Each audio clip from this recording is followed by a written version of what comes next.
За сайн байцгаана уу та бүхэндээ энэ сайхан цастай өдрийн мэндийг хүргье. Тэгээд Монгол нохой чаргын ахад өвчин жаргал эхнэр инхм агштай зориулсан Талын Монголын морин там гэсэн энэхүү сайхан шүлгийг өөрөө тэрэлсэн юм аа. Тэгээд та бүхнийхээ сонирыг мэлаяа. Ааваас авсан гал тань одоо хүүт нь асч байгааг өвөөр барьж үзүүлэх гэж дүүн оролдлоо.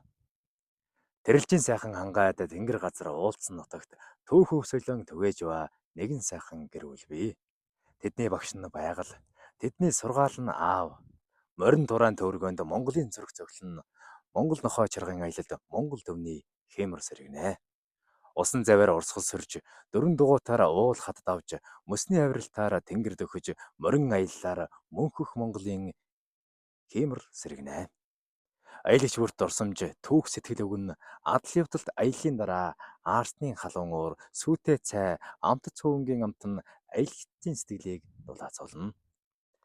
Адун сүрэгт тань төм бумаар үржээ. Аялагч уулчт нь 5 твээс нисэн эргээ. Монголын морь соёлын аялал Монгол нохой чаргаас эхэлнэ. Эхлэлийн дөрөө анхны турайн талын сэлэг шиг дэлхийд түггээ. Өвдсөн хаягдсан нохойг энэрч эзэн олж өгдгийг чинь өөрийн мэд асарч хамгаалдгийг тань нэдлгаанд орох гэж буй ажнаг. Нүдний цэцгийн мэт авардгийг чинь гол ус шаварт суусан машиныг гараа сунгаж татдгийг чинь Монгол түмэн бүгдээрээ мэднэ.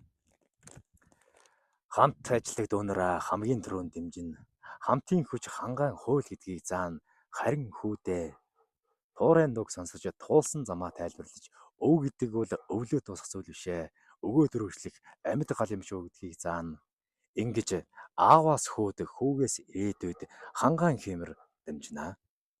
Монгол нохой чарга зүгээр нэг аялал бишээ.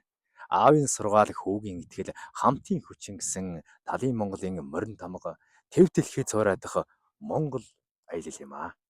За тэгээд эрхэм махад өвчин жаргал танд орсов. Аялагч Арднаас эдийн гончиг сумлагаас Монголын морь соёлыг тэв дэлхийд таниулж яваарай. Танай гэрэл хамт олныг морины босоо цагаан хэмэр өнөд мөнхөд ивэх болтугай. Тэгээд өвлийн дунд сарын шөнийн 15-ны бэлэг цай өдөр 2026 оны 1 сарын 3 гэсэн энэхүү сайхан шүлгийг ах эгч хоёртой хамт олонд дурсгая. Тэгээд өнөөдөр ирж одоо 1 сарын 11-нд ирж энэхүү сайхан шүлгийг гард болгож байгаа баяртай байна. Тэгээд та бүхэндээ маш их баярлалаа. Тэгээд Монгол төвний одоо морин дуртлах Монгол төвний одоо морин өв соёлыг түгээн дэлгэрүүлж байгаа энэ сайхан буянтай үйл ажлыг одоо дэлгэрүүлж улам сайхан олон хүүхдүүдийг олон аавын хүүг морин дуртай хайртай болохоор тэгээд Монгол өв соёлоо өргөлж дээдлээрээ тэг миний Монгол эх орон Мандан Мадраг баярлаа.